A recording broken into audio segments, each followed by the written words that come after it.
So while looking through the list of artists that we were given for this speech, I really wanted to pick one that I didn't think I knew much about. There was a lot of amazing artists, but I was like, no, Frida Kahlo, everyone's going to do her. She's amazing. But I really wanted to try and push myself and learn something about an artist I didn't know anything about. So when I came across Frank Frazetta, I was really surprised to find out that I actually knew his artwork. I just didn't know who he was. And I really got excited because Frank Frazetta ended up being one of the most amazing science fiction artists ever. I mean, he basically created the whole genre. So, thanks to Wikipedia, Frazetta Girls, and greater creators, I got to learn a whole lot of really cool information about him. I want to start by trying to paint you a picture, wink wink, of what his artistry was like.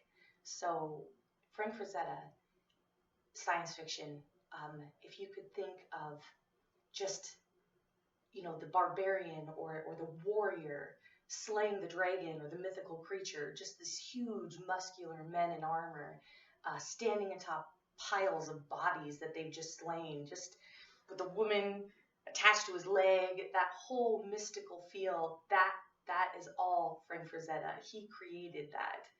And it's been copied, it's been done again, but Frank Frazetta, he started it. And one of his most amazing paintings, I think one that was probably the most popular, was Conan the Barbarian. He did not create the character, but he did create how we envision the character. Those bulging muscles, that just barbarian, that gigantic man that could just slay an army on his own, that's thanks to Frank Frazetta. And that painting actually sold, that first painting of Conan, sold for $1.5 million in 2010. That's how popular it was. Another very popular painting by Frank Frazetta was Death Dealer. And again, I wish I had a slideshow. I wish I could just show you these paintings, but Death Dealer, the first Death Dealer, was just this huge barbarian man on top of this gigantic stallion, and he's all suited up in armor, and they're both standing on this huge pile of bodies that he's just slain.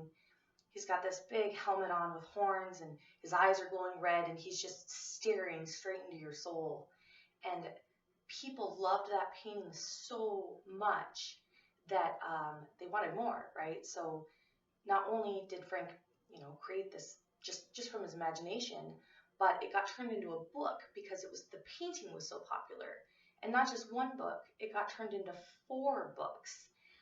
It also got turned into a comic book series, a role-playing game, and a multitude of other paintings, just because one painting, all that came from one painting. I think that is so cool. It really shows how a piece of art can tell a story. It may be just a freeze frame, but it can tell a whole story. Another very popular piece of art that he did was called The Egyptian Queen. And I want to talk about that one because it was actually depicted again in Star Wars. The Princess Leia scene when she's a slave, that very famous cosplay costume, that's actually Frank Frazetta. But it was called The Egyptian Queen, and that's where that look came from. Let's see what else. There's so many, but I'm going to talk about his life now. So Frank Frazetta started drawing when he was 2. His first drawing was sold to his grandma for a penny when he was 3. Very young, his family knew that he was very good, and so at the age of 8, they took him to the Brooklyn Art Academy, and he got in. So from 8 to 16, that's where he went to school. When he was 16, the school closed down, and he went straight into just being an artist. 16, just an artist. I think that's pretty amazing. So at 16, he went into drawing art for comic books, and he did that for quite a while. I'm not going to talk about that a lot, only because I'm biased, and that's not my favorite part of this history. But he did that for a long time until 1954. Uh, there was an uprising. A psychologist wrote a book, and it basically told the public that the reason their children were becoming juvenile delinquents was because of comic books. So the Comic Book Association actually had to basically start making sure that that the artwork wasn't too risque or too violent in order to continue to have their comic books. So in the 50s, Frank Frazetta, he kind of lost his job basically, had to find something else to do.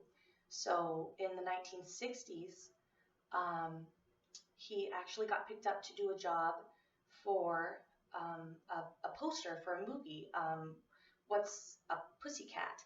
And that job, he drew the poster for it. That job actually paid him more than a year's worth of work in comic books. So that's kind of where his career actually started. Once he started getting into movie um, posters, book covers, he did a lot of book covers, and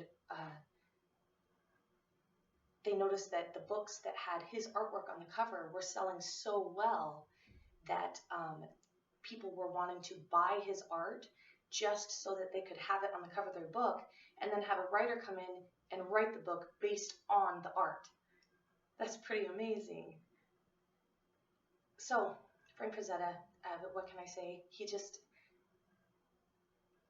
He created a whole genre. I mean, I feel like even through his comic books, anything that has to do with this huge sci-fi imaginative world that I think all of us know and love, Frank Frazetta had a huge impact on that. In his later years, he actually had a series of strokes, and because of it, he lost the use of his right hand, which that would basically be the end of an artist's career. If you can't paint, if you can't use your hand, your painting hand, you're done.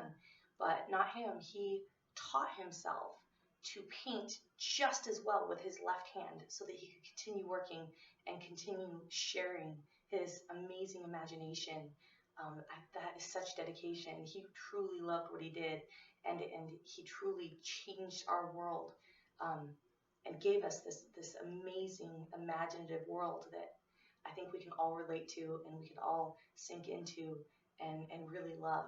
So that's Frank Frazetta, and I really think you should check him out. Thank you.